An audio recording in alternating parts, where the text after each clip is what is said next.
नमस्कार, स्वागत है आप सभी किसान भाइयों का मेरे YouTube channel Dolly news update में।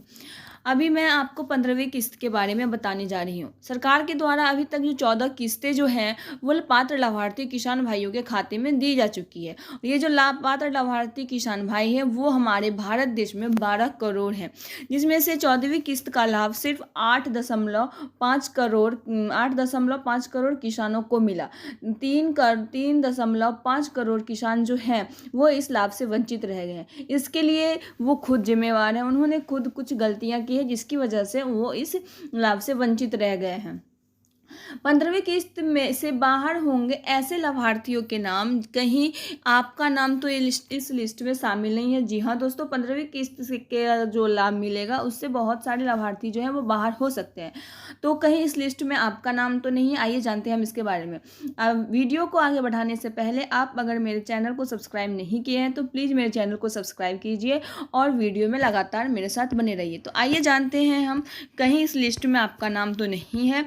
हमारे देश में प्रधानमंत्री किसान सम्मान निधि योजना के तहत किसानों को 6,000 रुपये की सालाना आर्थिक मदद दी जाती है। ये राशि 4 महीने के अंतराल पर 3 किस्तों में 2-2 हज़ार करके भेजी जाती है। फिलहाल किसानों के खाते में अब तक 14 किस्तें जो है वो भेजी जा चुकी है और अब 14वीं किस्त के आते ही 15वीं किस्त की जो प्रक्रियाएं हैं वो शुरू हो चुकी है। फिलहाल 15वीं किस्त के लिए रजिस्ट्रेशन की प्रक्रिया शुरू हो चुकी है और माना जा रहा है कि आगामी किस्त में बड़ी संख्या में लाभार्थियों की संख्या में कमी आ सकती है। इसके पीछे होने की क्या वजह है, इसके बारे में हम आपको आगे बताने जा रहे हैं। सबसे पहले तो आप अभी तक अगर ई-के-वाई-सी का काम नहीं करवाया तो सबसे पहले आप ई-के-वाई-सी का काम पूरा करें। अगर आपने अभी तक नहीं कराया है तो जल्द से जल्द ई-के-वाई-सी का काम करें।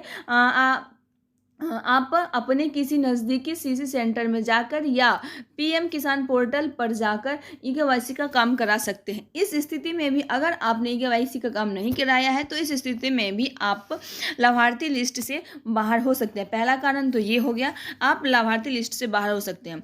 और आइए जानते हैं जी और कौन कौन सी वजह है जिसके कारण आप जो लाभार्थी लिस्ट है उससे आप बाहर हो सकते हैं। ई-के-वाई-सी के अलावा आगामी किस्तें अन्य वजहों की से भी अटक सकती है। आपको ध्यान देना होगा कि आपके द्वारा भरे गए आवेदन फॉर्म में कोई गलती ना हो, जैसे जेंडर की गलती, नाम की गलती, आधार नंबर गलत या पता आदि का गलत होना, तो भी आप इस किस्त से वंचित रह सकते हैं। इसके अलावा खाता नंबर गलत होने पे भी आप आगामी किस्त से वंचित रह सकते हैं। जी हाँ दोस्तों, ये जो है आप इसे ध्यान से सुनें। ये सारी बातें जो हैं, जैसे आवेदन फॉर्म में आप कोई गलती ना करें, जैसे जेंडर की गलती, नाम की गलती, आधार नंबर का गलत होना, पता आदि का गलत होना, इस वजह से भी और खाता नंबर गलत होने की वजह से भी आप आगामी किससे वंचित हो सकते हैं।